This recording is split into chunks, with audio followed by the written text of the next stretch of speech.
This is Planetary Encodements, February 12th, 2024.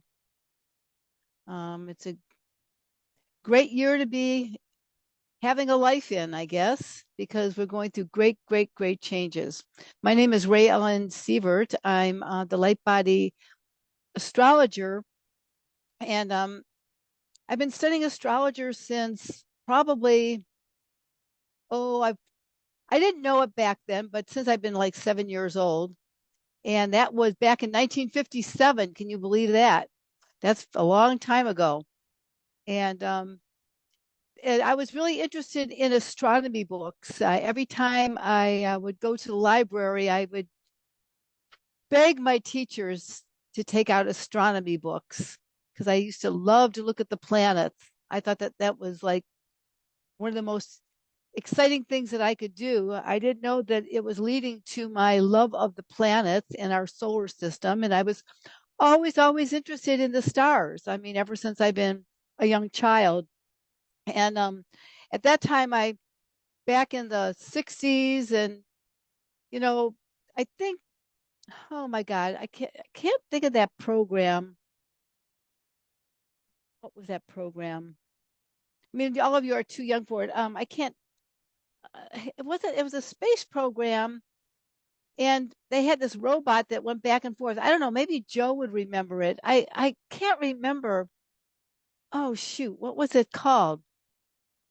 Anyway, there was a family that lived in outer space or something like that. But that was in the 60s. So the reason I'm mentioning this is I used to look up at the starry night and say, come get me. I was one of those people.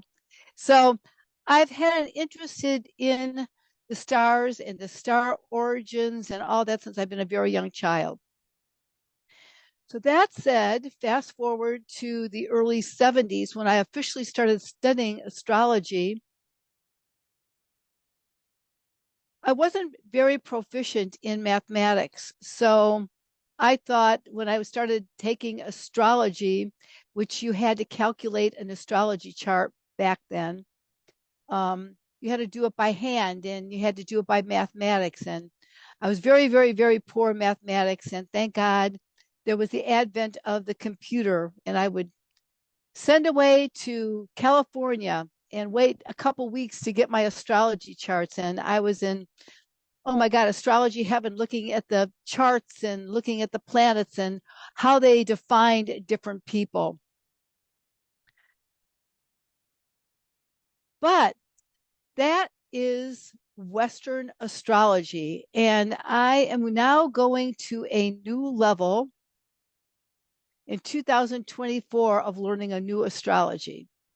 So all these years I've studied Western astrology, and there's different factions of Western astrology. But defining Western astrology, it's a wheel that looks like this. Okay. And you might know astrology by your sun sign. And Western astrology takes each sun sign and divides it into an equal 30 degrees. So there's 30 degrees, and it adds up to 360 degrees to make a whole circle. So there's 30 degrees in Aries, 30 degrees in Taurus, 30 degrees in Gemini, Cancer, Leo, Virgo, Libra, Scorpio, Sag, Capricorn, Aquarius, and Pisces. So that makes up the Western astrology chart.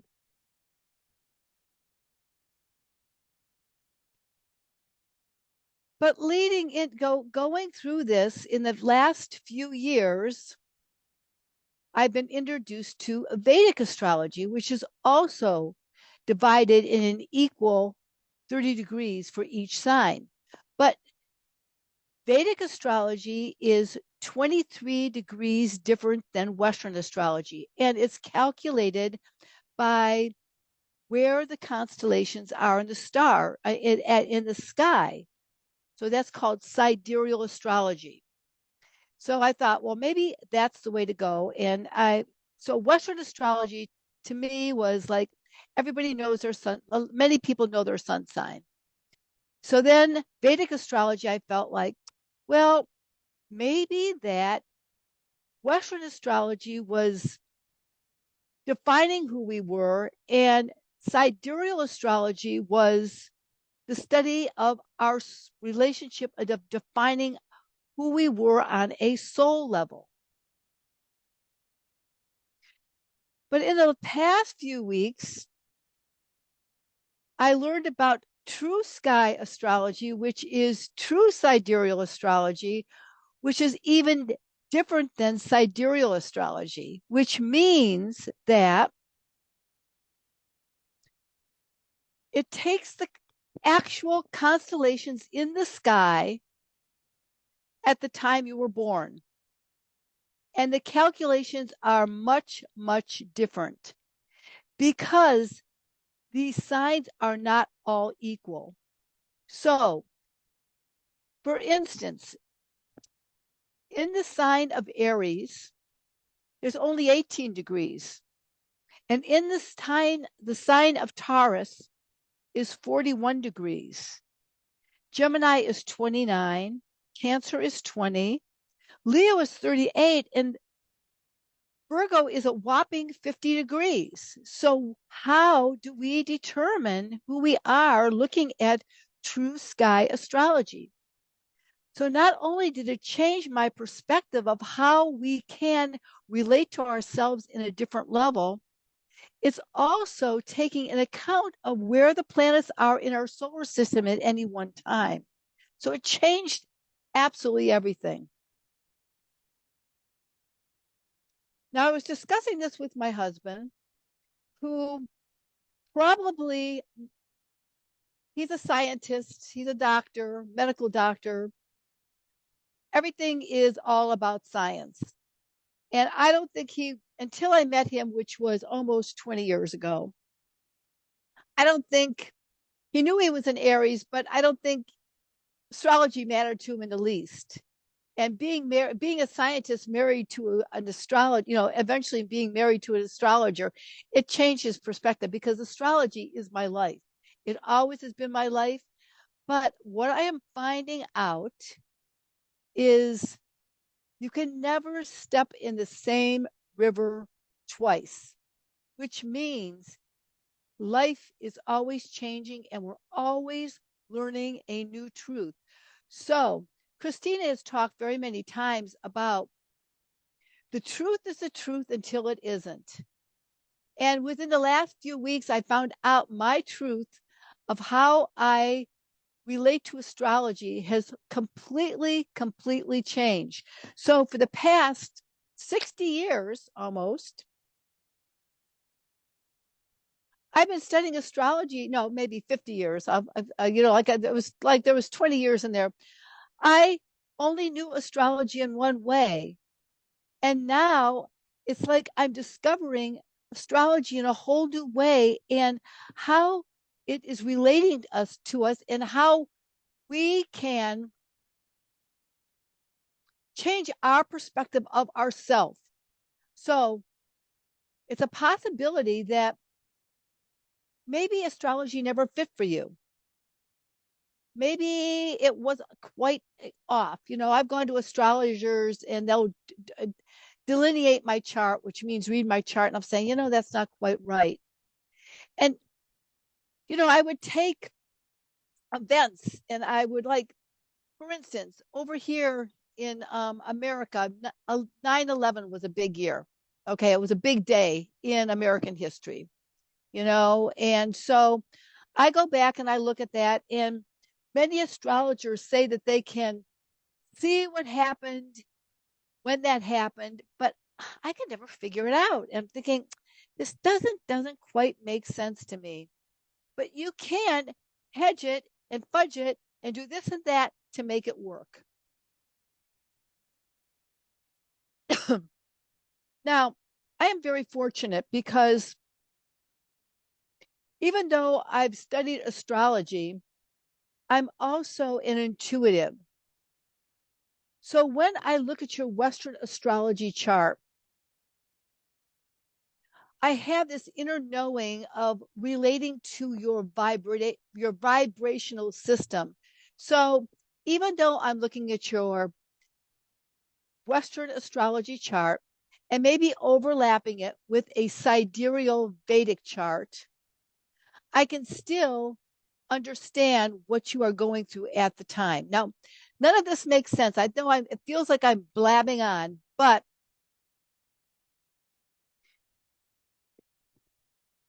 I'm going to bring it full circle when we start talking about the transits that are happening right now. So, all of you probably know your sun sign. So, I am just going to give you some dates, and it's going to tell you what sign you're in with actual true sky astrology, what constellation the sun was in at the time of your birth. And I'm going to go over this, and then I'm going to bring it back to my husband because this is really important because I'm finding out that people are very, very, very attached to their birth date and the sun sign that they are. So the only reason I'm doing this is to give you, to stretch your perspective and know that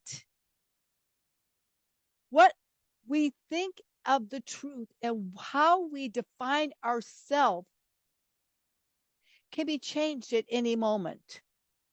We can wake up to new parts of ourselves. So, Aries, according to True Sky Astrology, is from April 21st to May 12th. The sign Taurus, May 13th to June 19th.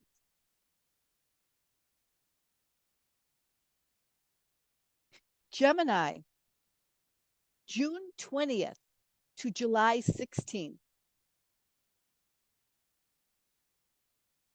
Cancer, July 17th to August 6th.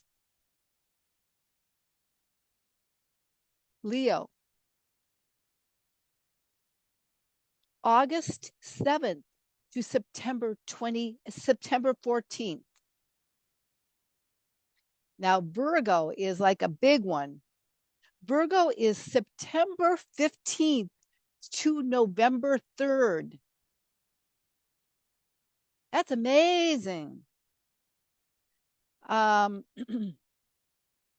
Libra, November 4th to November 22nd. Scorpio, November 23rd to December 6th.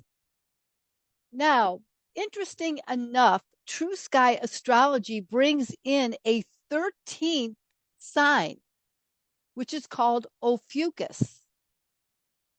And Ophiuchus is December 7th to December 18th. It's not a very long degree, it's very short.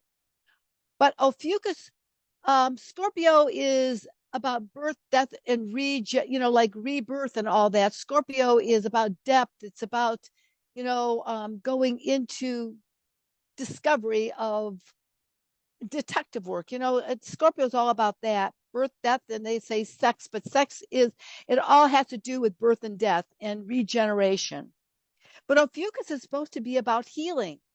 It kind of takes over where you heard the sign, the planet Chiron. But Ophiuchus is all about healing energy. And people born during that time period have great healing capacity. Okay, Sagittarius, here we go. All you Capricorns that think you are. December 19th to January 19th. What do you think? Thought you were Capricorn all along. Okay, Capricorn, January 20th to February 13th. So Capricorn is ending today and going into Aquarius. Aquarius starts February 14th to March 9th. And finally, Pisces is March 10th to April 20th. So I don't know if anybody changed signs.